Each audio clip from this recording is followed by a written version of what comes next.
Gam yire mon bandiraɓe tedduɓe musidɓe sehilaɓe dengal jam Abdallah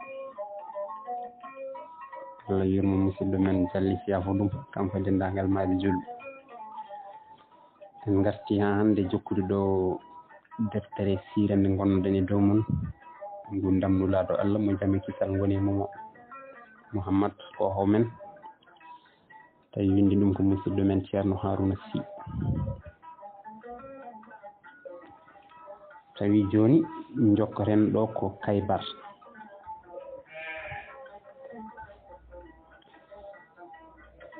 Yahuuɗe en yaltinanoɓe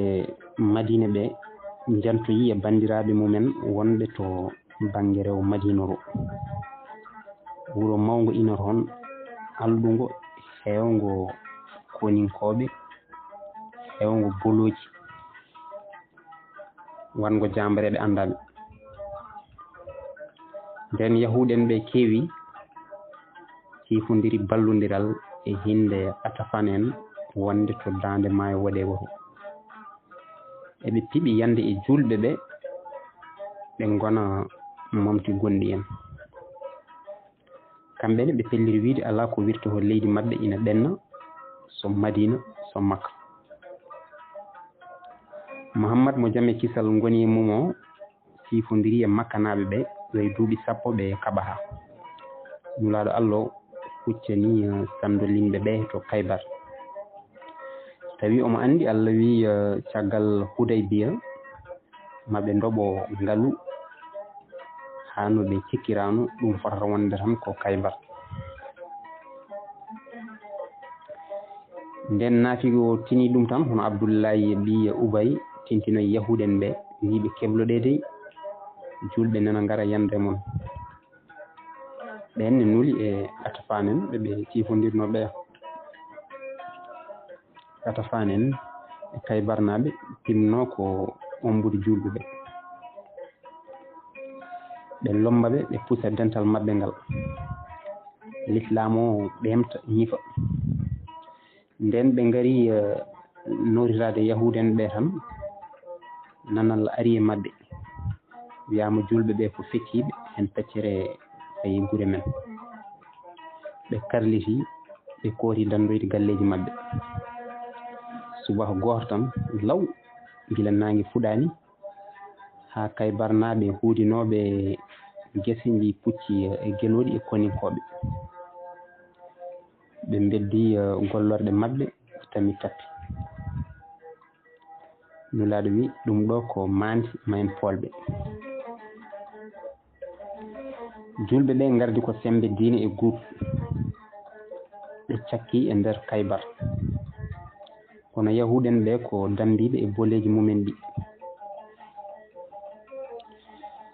julɓe keeli hen kewɗi kono ɓurdi sohlede ɗi keeɓaka taw ɓe mbaddi hen haaɓe korti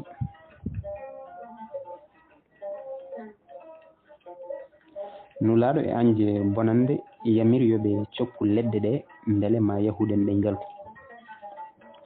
julɓe ɓe coppi hen temedde 4 dubɓi nulaɗo wi dartine soppere nde e leɗɗe ina waɗi duwanaki no julɗo ni dubbi Allah waɗi Umar ɓi Haddab jaggi yahuudo goto wi ina hissa ɗum on wimo hoto hissam mami haala noon hunde wallore on ni woni Umar addimo to nulaɗo mo jamme kisal goni mom tawi julɓe ɓe lohi no fewi o haalaniɓe noɓe keɓirta boloru wandu kanŋe e ngaaluji ndu o holliɓe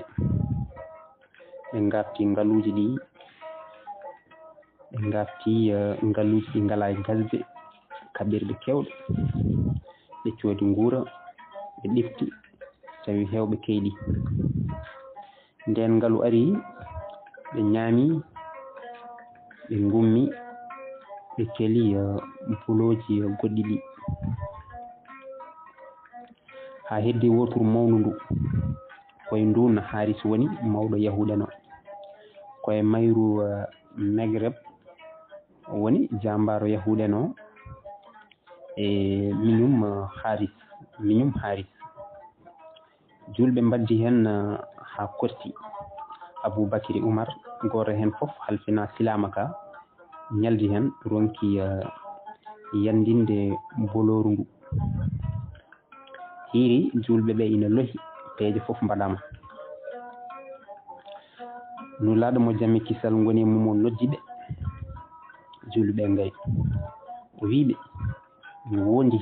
janggo mami tottu ararayi l'islam o gorko mo anda hulde anda dogde tawi ko giɗo Allah e nulaɗo mum jiɗɗoɓe jiɗaɗoɓe ko on nanguirta boloru ndu boloru gamis ndu jungo mum e sembe mum no janggo ni julɓe ɓe ngari moni foof ina waali miijade holi on dañowo teddungal tottede ararayi julɓe ɓe e sumgo nulaɗo e duwawu e weluye Allah e ballal mum kamɓe fof ɓe ngari ɓe ndeeɗi nulaɗo nuli yo Aliou ɓi Abou Dalib ar woodi jaaɗo addi Aliou e ɗen balɗe o wawa haɓede saabu ñaw guite o wonata ko caggal konu o ari omo murni omo jagga e jungo nulaɗo wimo Aliou nangu ararayi julɓe o hande Allah udditanma boleru ɗamis ndu kala Aliou jaabimo ɗo ɗo gonni mi yira hayɗo pawmi pelamɗe Mouhammad mo jammi kisal goni mum fooɗi Aliou e mum o haɗɗiti ko on haɗɗirno guite mum ko o fawi hoore Aliou nde koppi makko o toŋñiti guite ɗe koppi makko ɗi o moomi e guite ɗe tuute makko ɗe perti ɗe celli ɗe mbi kes nulaɗo o tottimo paddorde mum silama mum fiilimo kaala ɓalewo ka Aliou ɓi Abou Dalib teeɗani fusde boloru mawndu ndu joom filameje palimo o feeci ɗe o fedditi ɗe o ɓenni hewɓe jani makko sayiɓe ko ɗon palorɗe makko hen gotal fiya filameje ha taggi o weddi o ganki damal boloru ndu o watti paddorgal o wari ɓe o barmini ɓe to jorti kuli faladamo ko nden megrab feeñinimo megrab ko sembe meho ko jol ko ɓutto ko karɗo celluɗo cuusɗo o wi Aliou dendagal Kaybar ina andi ɗo tindamam tolni so hare satti ha barmuɗo daasi mayɗo less wuli dow wuli ndogu alanaka lawol mi tamat ka silama ka tulata ka ɓusotako te mi wofata mbiɗa yaara yeeso mbiɗa wara mbiɗa arde caggal mbiɗa wara beele bom wonɗo jambaro pompotoɗo mi woni he ɗo o aduna Aliou ɓi Abou Dalib wimo on ko min wonata ko min mo nenam Fatimata ɓi Asadine wiyatno Haydara ɓoosa tak takkiri e siftoro babam yor takkere ka silama zul sakar somi tamika mami ɓet mi fonduma ha pota mi ittuma e wonde ɓe mi wattuma e ɓe gona joftoya saare Baba Jara Ilou an gaño Allah o gaño nulaɗo Allah o gaño hoore mum o kefere o wi coytoke o hurɓi o girbi yakare julɓe o denki soko o silama e hoore hako muti silama ka muti e makko silama Magreb yettaki hoore nde koye laafa jamdi heran ka haaɗi eɓe mbadda akal laafa Aliou ka feecima e hakkude Sami Aliou sorti e makko sortiri sembe mawɗo ɗo tan Magreb wayno tuggotoɗo ni nde fewnito tawi soko o tellinirimo Zulfakar sembe diine mum e fitina fof e dow hoore kefere o nde fewnito tawi suko o telliniri Zulfakar sembe diine mum e fitina fof e dow hoore kefere o silama ka naati e hoore Maghrib ha beleni ni fayi e gabgal makko less Maghrib fukko yino fongo maayo mawngo ni fukkotongo lokoƴere lomto julɓe kabbiri Allahu akbar ko Allah tan woni mawɗo ɓoosaru takiri ndu forciti boloru ndu e juuɗe yahuɗen ɓe Kaybar yani Mihrab Haris e woɗɓe ɓe maayi njaadi e menali bey ɗe balɗe 15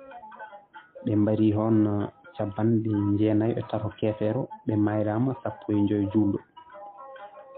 nden Kaybar yani yahuɗen hoɗɓe e ɗin saraji e gure ko wayno Fadak e Wadil Qura ngari tuubi ɓe ñaagui ɗaldede gese mabɓe ɗe ɓe ndema sabu sifaji remru demareɗi ɗi araɓeɓe ɓe gandanaɗi ɓe ciifodira oɗon ndema kono nde min paala arande foof min garantu te nde coñƴon foof onon jeeyi feccere minen jeeyi hen feccere siifa jawdi kewndi dañama Kaybar julɓe mofti hen ko heewi beele ballitoro hijjore fande nde ngal ɗo damal ko posone ɗe Kaybar aljanna yahuɗen e nder jerende Hajjas yani capanɗe 93 maayɗo boleji keɓtama ngalu ɓorama kono ɗum foof de kadi yanti hen Haris ko ho mabɓe e miñum Maghrib maayi kono ɓesgo Haris foof maayani ɓi ko debbo ene wiye Zeynabu ɓi Haris hirsi mbaalu paygu joɗi ɗum juuɗu moƴƴu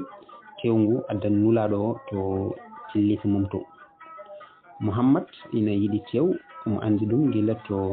Badiya Bani Saɓen to Nehiro to jerende to o tottiɓe ɓe payi e ñamde kanko hooti yimɓe hewɓe nodda yo ngar meeɗa e teddungal he ɓe puɗɗi Mouhammad taƴi hen hettere e walla bohe o waɗi hunuko o woni e ƴakkude ha juuti tan o wiɓe dartine juuɗe mon nde hettere wi ene waɗa posone gorko goto ene wiye Bisir jeeyaɗo e ñamannoɓe ɓe wi mi wondiri moƴƴo o Allah mo senade waɗani o mi faami ko ƴakkanmi ina waɗi dahammi kawniɗi te mi faami ko ɗum woni kono tawde nulaɗo nani ƴakka wukkirani miijimi so woni ɗum so nulaɗo maayi ala ko nguranmi nde o gaynata haalde tawi o waylima ɗon tan o maayi nulaɗo mo jame kisal ngoni e mum nuli e Zeynabu ɓi Haris o ari nulaɗo wimo beele ka posniɗo ngu mbaalu Zeynabu wi aha kay nulaɗo o ɓamti ko wannuma ɗum Zeynabu wi mo haalanma posone ɗe Mouhammad hollimo hettere nde wima ko ɗum ɗo Zeynabu wi komi joftantunoɗo hindam nde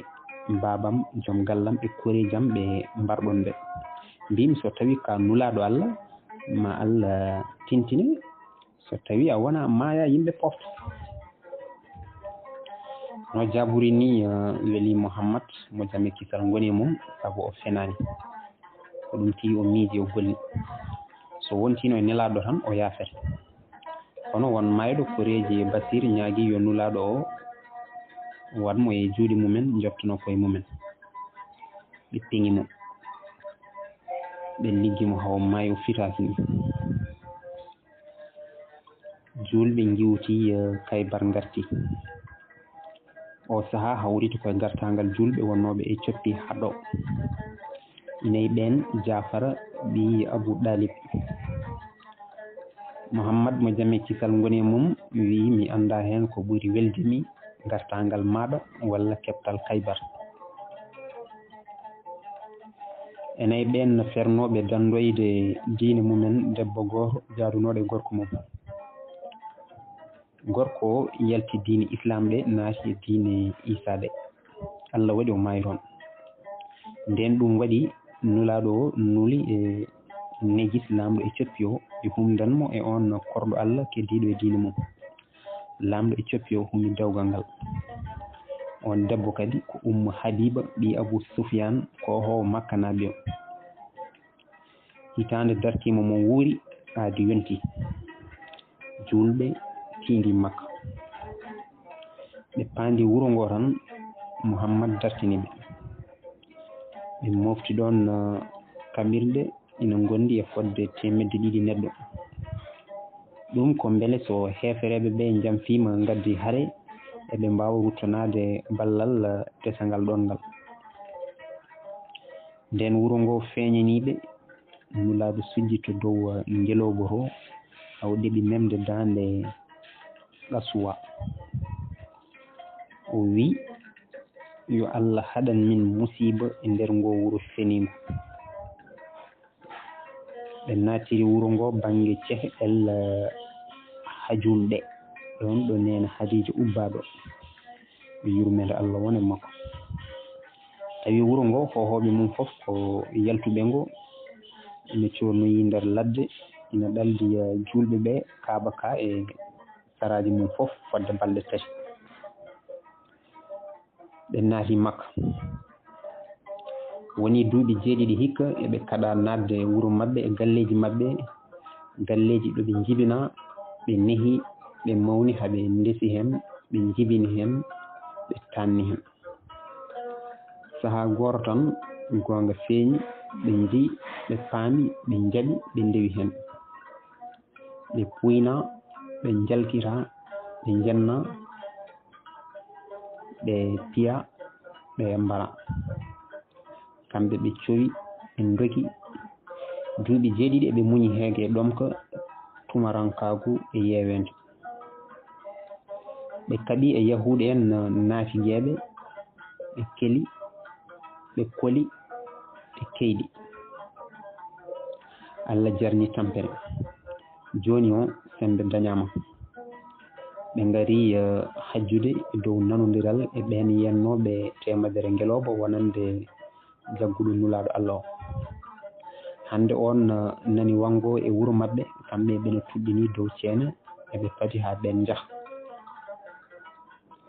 Allah ko itta watta. Rewɓe suhaɓe ngabbi dow bildiji ina coyno ɓe ɓaleɓe ɓe raneɓe e ɗi leƴƴi ɗi ɓe ganda tamiɓe ha tiiɗi ina ɗofti on moɓe pennunowo. ɓe bangi ɓe ɓuuci hayre ɓalere nde. Nulaɗo o yamiri tano Bilali ɓi Rabah yo noddina. Caggal ɗum ɓe dogi Safa e Marwa ɓe ñemtini tano Hajara. E o umra o resi nene Maymuna. koye o umra yimɓe andaɓe tuubi sembinoyoɓe diina Allah ɓe.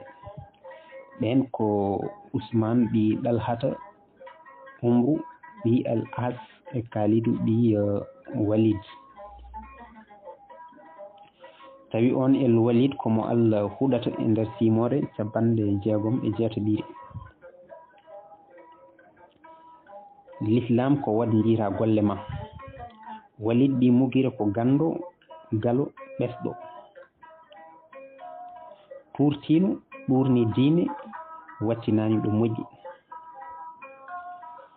ko noon kaalowo wino mo rewi taare tuuri ñandi turni taara yo ƴewto faara. battane moƴƴe godani ko jabɓe Allah. julɓe paasi Madina. Ɓuraysiyankoɓe ɓe natti sikki sikkinde o Mouhammad diwi juuɗe o hanti ɓoori laalo e juuɗe ko denteteɗo. nulaaɗo Allah o faamiiɓe paami ɗum. Muhammad woni windude ɓatikeeji fayde e laamɓe e leyɗele mumen taari arabeere nde. ɓatikuuji ɗi mbaɗi koye innde geno jurmotooɗo jaafarooɗo o. Muhammad nulaaɗo Allah ina nodda on e diine Allah nuli ɗum ɗe faade e windere nde. Jawreeɗo alaa so wonaa Allah gooto mo renndintaake o. naate diine ɗe so on maayii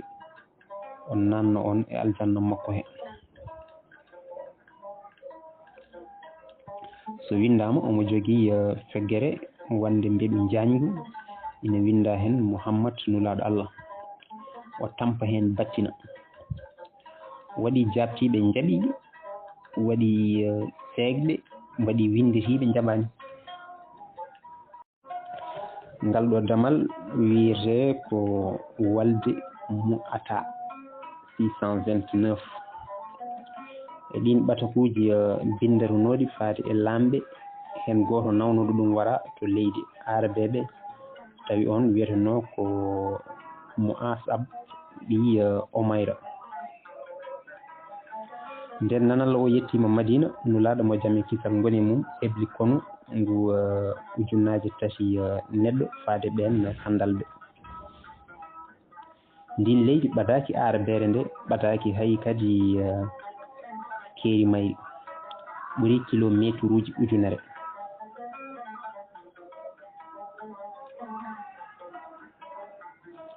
ɓuri kilométre uji ujunere hakkunde maɓɓe. nulaaɗo noddi ɓe wiiɓe mi ardini konu ngu ɓurɗo mawnude, mi ardini ngu konu ɓurngu mawnude e konuli men Zeydi ɓi Haris. so tawi Zeydi maayi yo Jafar ɓi Abou Ɗalib ɓamtu, so on waraama yo Abdoullahi ɓi Rawaha ɓamtu araraye julɓe ɓe. yahud gooto julɗo ina tawtorno batu ngu. o wii so Muhammad ko nulaaɗo Allah e goonga, onon ardinaaɓe ɓe fof kon maayooɓe. minen yahuuɗe en so annabaaɓe amen mbaɗiriino ni koninkooɓe mumen e walde, ɓeen keewaani artude. o wii Zeyd, so tawii Muhammad ko nulaaɗo Allah e goonga, ka maayoo e nde hare. Zeyd wiimo mi woondi Muhammad ko nulaaɗo Allah. nulaaɗo Allah heɓɓi ararayo haa tiiɗi, totti Zeyd. Jafar ɓi Abou Ɗalib wii Muhammad mi sikkaano aɗa fawmi e les jamirooje Zeyd. ɗum firti Zeyd ko maccuɗo wonno hayso rimɗiri ittata ɗuma. te kanko ko ɓi suudu mawndu Wuraysiyanki, suudu Hasim, te kadi ko miñum Muhammad babiraɓe maɓɓe yiɗimo e baba. Muhammad jaabimo, wi e Jafar yatan andu maslahaji ɓurɗi moƴƴude ko ɗi Allah e nulaaɗo mum. Jafar yalti Makka gila e fuɗo fayi Afrique suudu yihon. L'islam wonti renndo soomgo kaɗaɗe e jamiroje mum, jogingo laabi peraɗi tewniraɗi rewrede e peewal. ɓuri moƴƴude ko ɓurɗo hulde Allah. te Jafar ko cabanɗe tati e ɗiɗi ɓiijo naatɗo e diine ɗe, Zeydi ko joyeɗiɗo. l'islam anda ɓingu moƴƴagu caggal diine, julɓe fof ko fasiraɓe.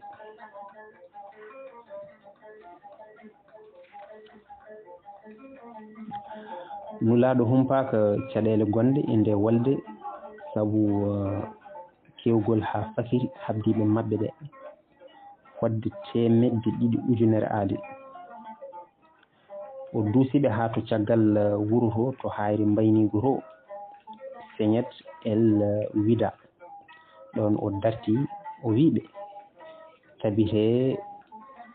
e wonde mum julɓe kaɓane ɗe sabu Allah, añɓe Allah ko añɓe mon.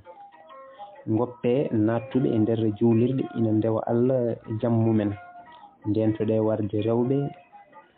galleji taniraɓe jagiraɗo darti ene siftina hanki hoto kele ɗumen son jottima mayde musidɗo men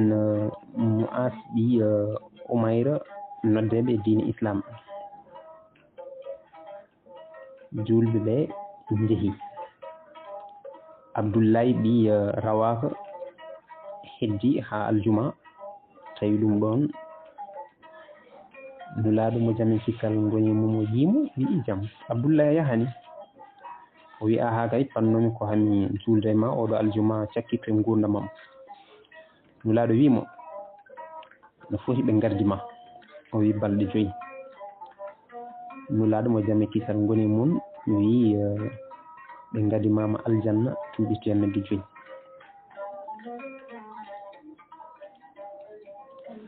Abdoullaye juuli aljuma abbiɓe hettiɓe nden julɓe ɓe gari ha ɓadi Mu'ata nani wonde añɓe ɓe gollima ardeɓe e romnaɓe fodde 200 ujunaje fodde ujunaje 200 aade koninki ɓe darti eɓe pewja ɓe kuuli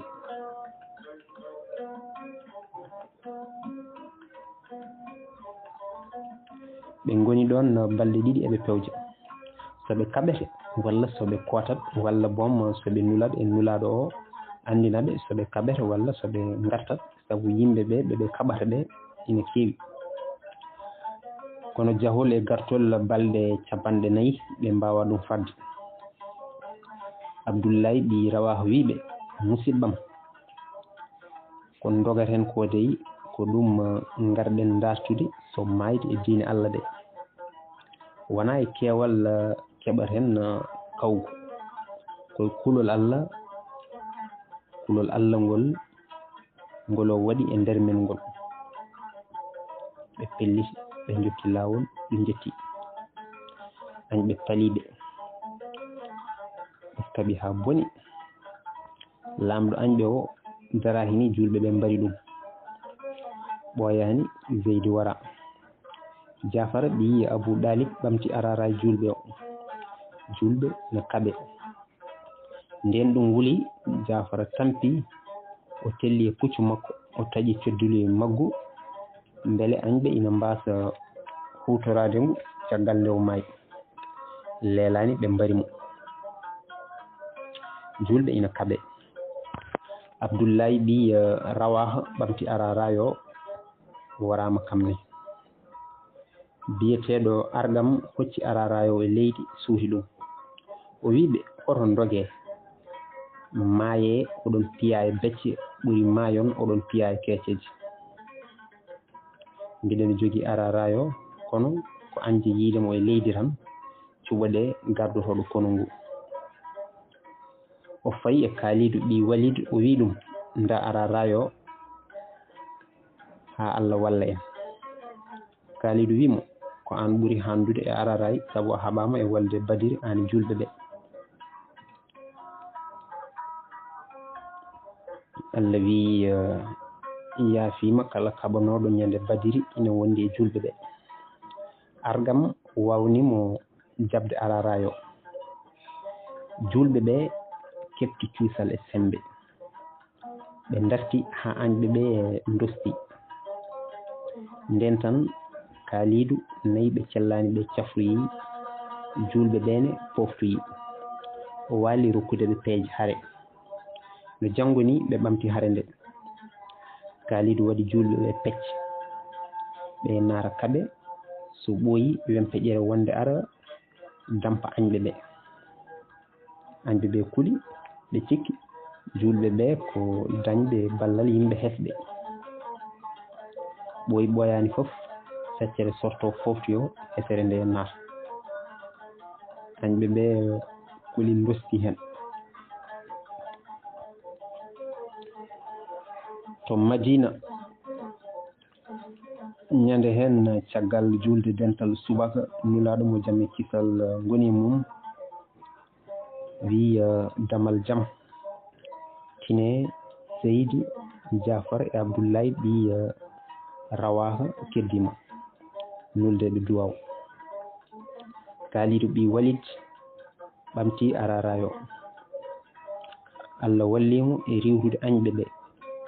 ko silama e silameje Allah nden ɓe jalti jama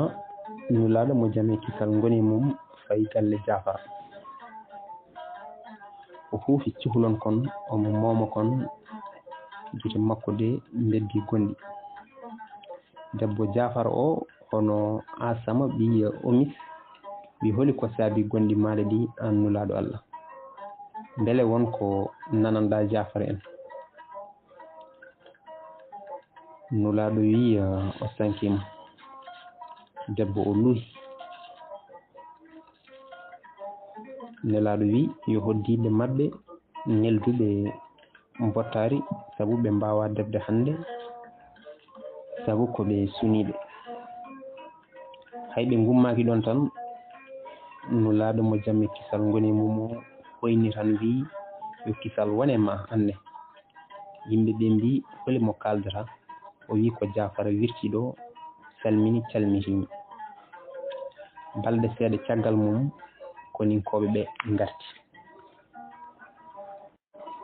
ɗum noon bandiraɓe tedduɓe musidɓe sehilaɓe ko ɗo katten hañen wonde so Allah jaaɓi garten